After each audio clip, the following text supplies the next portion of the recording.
Welcome back to Tipping Point. I'm your host, Kara McKinney. Biden may have skipped the traditional presidential Super Bowl interview for the second year in a row, but he wasn't going to let us off that easy. Biden still had the nerve to show us his smug mug as he pretended to be one of us, complaining about shrinkflation. Watch. The Super Bowl Sunday. If you're anything like me, you like to be surrounded by a snack or two while watching the big game. You know, when buying snacks for the game, you might have noticed one thing. Sports drinks bottles are smaller. A bag of chips has fewer chips, but they're still charging you just as much. And as an ice cream lover, what makes me the most angry is that ice cream cartons have actually shrunk in size, but not in price. I've had enough of what they call shrinkflation. It's a ripoff. Some companies are trying to pull a fast one by shrinking the products little by little and hoping you won't notice. Give me a break. The American public is tired of being played for suckers. I'm calling on companies to put a stop to this.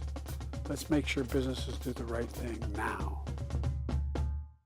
His memory must be really bad. He's complaining about something which started mostly under his presidency because of his party's actions directly. They juiced COVID to line their pocketbooks and are now blaming the fallout on everyone but themselves. Now, I'm no bootlicker for corporate America, far from it, but it's absolute folly to blame just them for rising prices and shrinking product output without understanding what economic and supply chain pressures they've been subjected to in recent years by Washington. In fact, even the latest Congressional Budget Office report is now confirming what we've long suspected.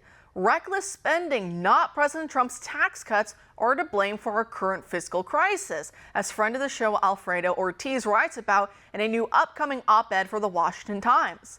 At the same time, he argues, we are putting ourselves in the poorhouse by also trying to buy the favor of every nation on earth. That may have worked in our fight against the Soviet Union back when we were the only other game in town, but now in this multipolar world, money's flowing in from China, oil-rich sheikdoms, and the like. That means the money U.S. taxpayers are giving to foreign nations as a way to keep them friendly to our interests just isn't having the same effect as it used to. In fact, we often find ourselves funding our very enemies or those supposed friends who later on become our enemies.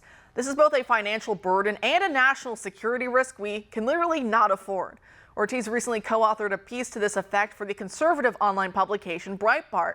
They write in part, quote, "The sad reality is that foreign aid is often wasted on corrupt politicians and dictators who use it to entrench their power and enrich their friends.